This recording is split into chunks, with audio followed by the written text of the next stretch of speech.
እና ተጽናኑ አይዟችሁ በርቱ ብለዋቸዋል። እንጸልይ። እግዚአብሔር አምላክ ሆይ እጅግ አድርገን እናመሰግንሃለን። እግዚአብሔር አባባ በኢየሱስ ስም ለምን እንዳናጉረመርም እግዚአብሔር አባት ሆይ በኢየሱስ ክርስቶስ ስም ልባችን ባንተ ታምኖ ጸንቶ እንዲቆም ጸጋህ እንዲበዛልን እግዚአብሔር አባ በኢየሱስ ክርስቶስ ስም በወንድማችን እልፈት አዝነናል። እግዚአብሔር ሆይ እንደ ሰውኛ ተሰምቶናል። ግን እግዚአብሔር አምላክ ሆይ በኢየሱስ ክርስቶስ ስም አንተ የማታውቀው ነገር ስላልሆነ እግዚአብሔር አባባ በኢየሱስ ስም ሀለወቱ እንዲገኝልን እግዚአብሔር ሆይ በኢየሱስ ስም አብሮነት እንዲገኝልን እንጸልያለን። ይህ ሁሉ ስለሚሆን እጅግ አድርገን እንባርካለን በኢየሱስ ስም። የእግዚአብሔርን ቃል መጽሐፈ ኢዮብ ላይ ከተጻፈው ቃል አነባለሁ። ምዕራፍ 1 ውስጥ 3 ቁጥሮችን ወይንም 3 ሐሳብ የያዙትን ቁጥሮች ዘለል እያልኩ አነባለሁ። በጌታ በኢየሱስ ክርስቶስ ስም ክፍሉን አነባለሁ። ዖዝ በሚባል አገር ስሙ ኢዮብ የተባለ አንድ ሰው ነበረ። ያም ሰው ፍጹምና ቅን እግዚአብሔርንም የሚፈራ ከክፋትም የራቀ ነበር። 7 ወንዶች 3 ሴቶች ልጆች ተወልደውለት ነበር። ሀብቱም 7000 በጎች 3000 ግመሎች 500 ጥማድ በሬ 500 እንስት አህዮች ነበር። እጅግ ብዙም ባሪያዎች ነበሩት። ያም ሰው በምስራቅ ካሉ ሰዎች ሁሉ ይልቅ ታላቅ ነበር ይላል።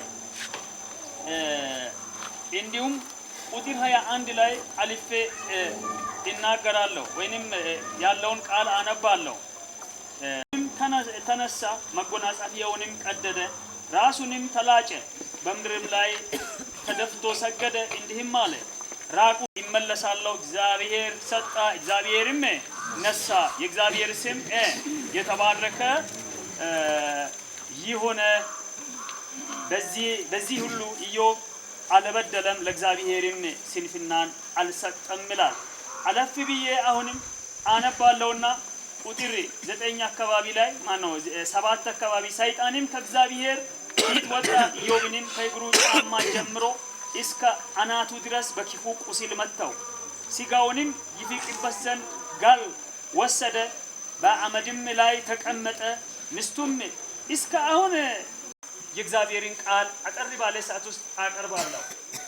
በጌታ ስም የሚለምናችሁ በዚህ በወንድማችሁ በልጃችሁ ህልፈት እግዚአብሔርን እንዳታሳዝኑ፣ በዚህ ርር ባለ ማልቀስ እግዚአብሔርን እንዳታሳዝኑ ከግለ እሱን አቀርብላችኋለሁ። በደረሰብን መከራ በእግዚአብሔር ላይ ተማረን እንዳንገኝ በሚል ርዕስ በእግዚአብሔር ላይ እንዳንማረር በእግዚአብሔር ላይ ስንፍና እንዳናወራ በሚል ነው።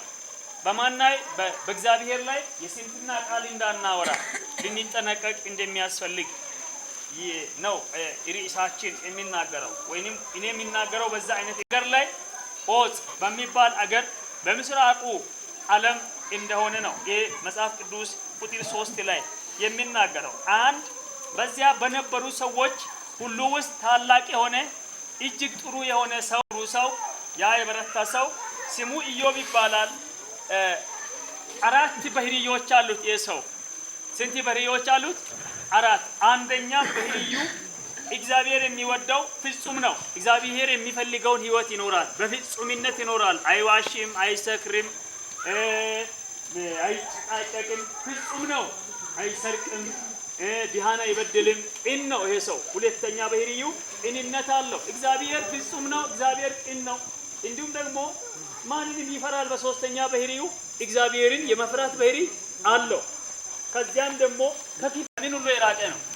ከክፋት ሁሉ የራቀ ሰው ነው። አሁን ይሄ ሰውየው ምን ችግር አለው? እውነት ችግር አለው ወይ? ቅን ነው እሱ። ችግር አለው እና ኃጢአት ሰርቷል? አልሰራም። ጻድቅ በነፃ ቦታ ላይ መከራ ይደርስበታል። ምናልባት ይሄ ወንድም አሁን እንዲህ አድርጋችሁ ሊሆን ይችላል። ቅን ልክ እንደ ኢዮብ ሊሆን ይችላል። ይሄ ለእናት ለአባት ብቻ ሳይሆን ለሰፈር ለመንደር ለቤተ ክርስቲያን ይሄ ልጅ ጥሩ ልጅ ሊሆን ይችላል። እሱ ስላደረገበት አመጽና ግፍ ኃጢአት በደል ምክንያት ሞቷል ብለው ሌሎች ሰዎች ሊፈርዱ ይችላሉ። ግን የእግዚአብሔር ቃል እንደዛ አይናገርም። ከኢዮብ ህይወት እየሰማችሁ ነው። ያው ሰዎች መጥተዋል እነሱም ይሰማሉ። ኑ ወደዚህ እኔ አጠራ ለሰዓት ነው የሚጠቀመው ግን ልባችሁን በእግዚአብሔር ቃል ላገኝ ይፈልጋለሁ። መልእክተኛ በተለይም የወንጌል ሰባኪ ነኝ እኔ ወንጌልን ነው የሚሰብከው ያለ ምንም ምክንያት ወንጌልን ለመስበክ የተጠራው ሰው ነኝ። ከዚህ የተነሳ ይነግራችኋለሁ ኢዮብ ላይ የኢዮብ ቅንነት እግዚአብሔርን መፍራት ፍጹምነት ከክፋት ሁሉ መራቅ ለኢዮብ በረከት ሆኖለታል። ነገር ግን አንድ ሰበብ የሚፈልግ ፈታኝ አለ። እሱም ማን ነው? ሰይጣን ነው። በጻድቅ ሰው ላይ ጻድቅን የሚያስለቅስ ጻድቅን የሚያሳዝን ጻድቅን የሚሰብር የጻድቅን ህይወት የሚጎዳ ከጻድቅ ህይወት ላይ ምርኮ እንዲወሰድ የሚሰራ አንድ መንፈስ አለ በዚያን ዘመን። እሱም ማን ነው? ሰይጣን ነው። በአሁኑም ዘመን ደግሞ ሰይጣን ያየረቃ መንፈስ በአየር ላይ የሚሰራ ዘንድ ህዝብን ያስለቅስ ዘንድ የሚሰራ መንፈስ አለ። እንግዲያውስ በሰይጣን ኢዮብ ተፈተነ። ከባድ ፈተና መጣ። እነዚህ የሀብቱ የገጸ በሩለት የሚያስተናግዱለት ብዙ ሰዎች አሉ። ብዙ በቤቱ እየሰሩ የሚኖሩ ሰዎች ተጠግቶ የሚኖሩ ሰዎች አሉ ህይወታቸውን የሚመሩ። የነዚያ ሁሉ አባት ነው ይሄ ሰው። ግን ከዕለታት አንድ ቀን ሰይጣን በእግዚአብሔር ፊት ከሰሰና እነዚህን ሁሉ እኔ ቢጠርግ ወይንም እነዚህን ቢትከለክላቸው ይሄ ሰውየው አንተን አያመልክም አለ። በጌታ በኢየሱስ ስም ስራ ይፍረስ በሉ።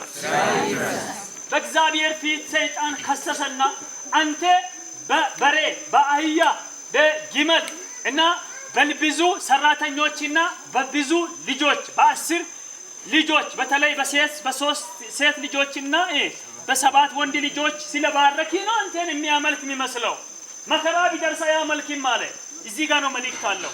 አባት አንተ አባት ሳትሆን አትቀር ይባርክ ነው አባት ነህ አይዞ ኤው መከራ በደረሰ ጊዜ አንተ ክርስቲያን ሰው ነህ።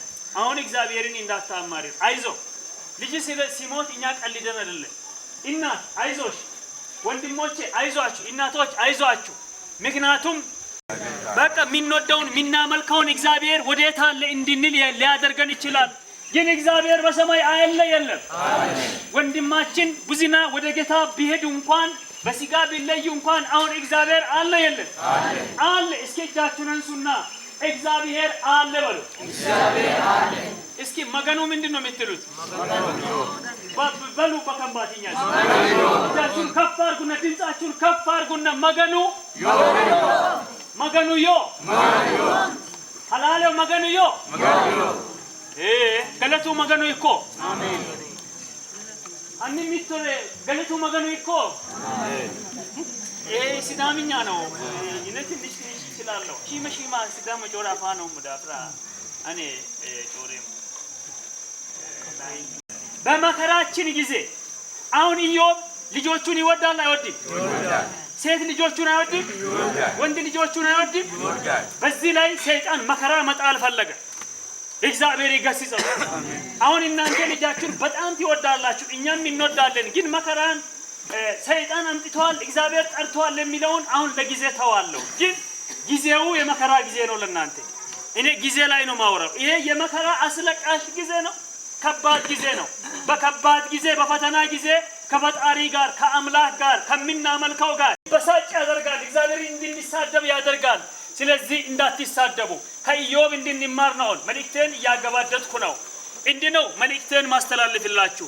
ኢዮብ የሚወዳቸውን ልጆቹንና ሀብቱን በጠቅላላ እንዳጣ ልዩ ልዩ መልእክተኛ ይሄም ጠፋ፣ አህዮች ጠፉ፣ ልጆች ሞቱ፣ እንዲህ ሆነ፣ አውሎ ንፋስ መጥቶ እንዲህ አደረገ፣ ሁሉም ተጠረገ። አሁን እሺ በቃ በዚህ ሰዓት ኢዮብ ምን ሆነ? ጸና። እግዚአብሔር ይመስገን። አሜን። ኢዮብ እንዲህ ሆነ። እኔ ከእናቴ ማይጸን ራያ ላይ የምናየው ኢዮብ ግን አንድ ነገር አድርጓል፣ አዝኗል። አሁን እናንተ እንዳዘናችሁ ኢዮብ አልቅሶ ሊሆን ይችላል። አሁን እናንተ እንዳለቀሳችሁ ማልቀስ ኃጢአት አይደለም። ግን ከእግዚአብሔር ጋር አምሮ መጣላት ኃጢአት ነው። ማን ባደረገው? እግዚአብሔር ባደረገው።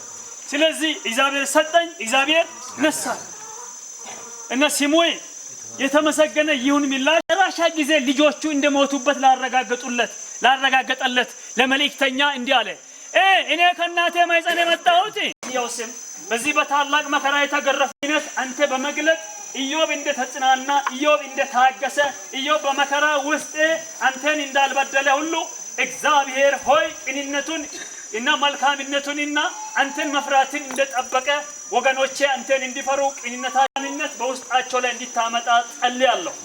ክፉ የሚያሳዝናቸው አውሬ የሚያስለቅሳቸው ተስፋ እንደሌላቸው ጨርሶ እንዲያለቅሱ የሚያደርጋቸው መንፈስ የተመታ ይሁን በኢየሱስ ስም። የተመታ መንፈስ ይመታ። የአጋንንት መንፈስ ይፍረስ። ክፋት ሁሉ የፈረሰ ይሁን። የአጋንንት ስራ ከአንድ እስከ መጨረሻው ቁጥር ድረስ የተደመሰሰ ይሁን። ሕዝብ ነፃ ይውጣ። ይህን ቤተሰብ ባርክ። ሁለተኛ በዚህ ደጅ ሐዘንና የሚያስለቅስ ነገር አይፈጠር። ሰላም ጤና ለዚህ ቤትና ቤተሰብ ይሁን፣ ለዚህ መንደር ይሁን። ክብርን ለራሲ ውሰድ። እናመሰግንሃለን ስለ ቃሉ ጊዜ ተመስገን በኢየሱስ ስም አሜን። ከዚህ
እኛን ይላኩን ከሁለት ወገን ነው።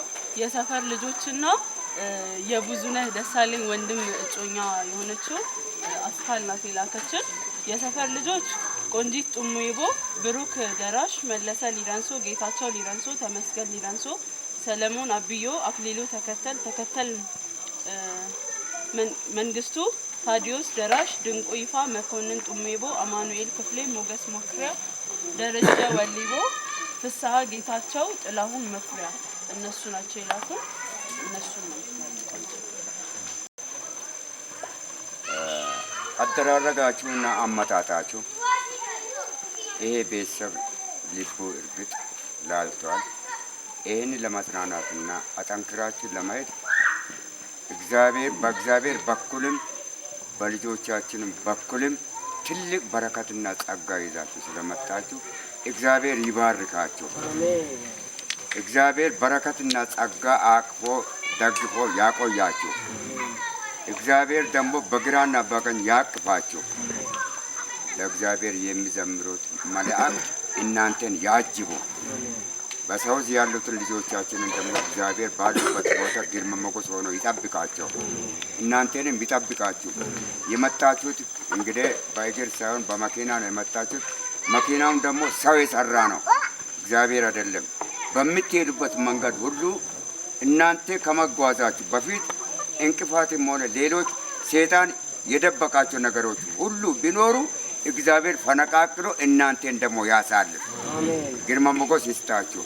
በረከት ደግሞ ከእናንተ አይለይ፣ ጸጋ አይለይ፣ ረድኤት አይለይ፣ በረከት አይለይ። በእግዚአብሔር ስም ሙሉ ይሁንላችሁ።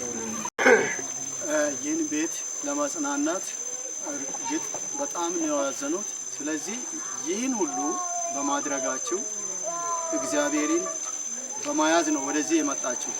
እግዚአብሔር ቀድሟችሁ ነው ወደዚህ የደረሰ። ስለዚህ እንዳጽናናችሁ እግዚአብሔር እናንተን በእጁ ደግፎ ይጠብቅ። እጃችሁን እግዚአብሔር ይጠብቅ። መንገዳችሁን እግዚአብሔር ይቅደም። ክፉ ሁሉ አያገኛችሁ። ከፊታችሁን ክፉን እግዚአብሔር ይሰውር። ደግሞ ለዚህ ቤት መልካም ማጽናናት እንዲሆን ከደቡብ አፍሪካ የላኩትን ልጆች እግዚአብሔር ባሉበት ይጠብቃቸው። ከክፉ ሁሉ ይጠብቃቸው። ከክፉ ዓላማ ሁሉ እግዚአብሔር ሰውሮ በእጁ ጠብቆ ሰርተን አልምተን እኛንንም ቤተሰብንም እንለውጣለን ብለው ሄደዋል። እግዚአብሔር ደግሞ በልማት አትረፈርፎ እንዲገቡ ያድርግ። ጸጋን ያብዛላችሁ። እናንተም ተባረኩ። እግዚአብሔር ይባርካችሁ። ጸጋውን እግዚአብሔር ይስጣችሁ። ያመጣችሁትን ወጪ ያወጣችሁበትን ቦታ ደግሞ እግዚአብሔር አትረፍርፎ ይስጣችሁ። እግዚአብሔር መልካም ስለሆነ በመልካምነቱ ይጠብቃችሁ። ሰላም ይብዛልኝ። እግዚአብሔር ይባርካችሁ። እግዚአብሔር ያጽናናችሁ። እዚህ ቤት የሰበረው ልብ የሰበረውን ስጋውን ያለቀሱትን አባቶች፣ እናቶች፣ ወገኖች፣ አማቾች፣ አክስቶች፣ አጎቶችን ልታጽናኑ እናንተ ተልካችሁ መጣችኋል። እናንተ ቤትንና እናንተ ዕድሜ እግዚአብሔር ያገለግላችሁ። የእግዚአብሔር አገልግሎት በእናንተ የበራ ይሆን።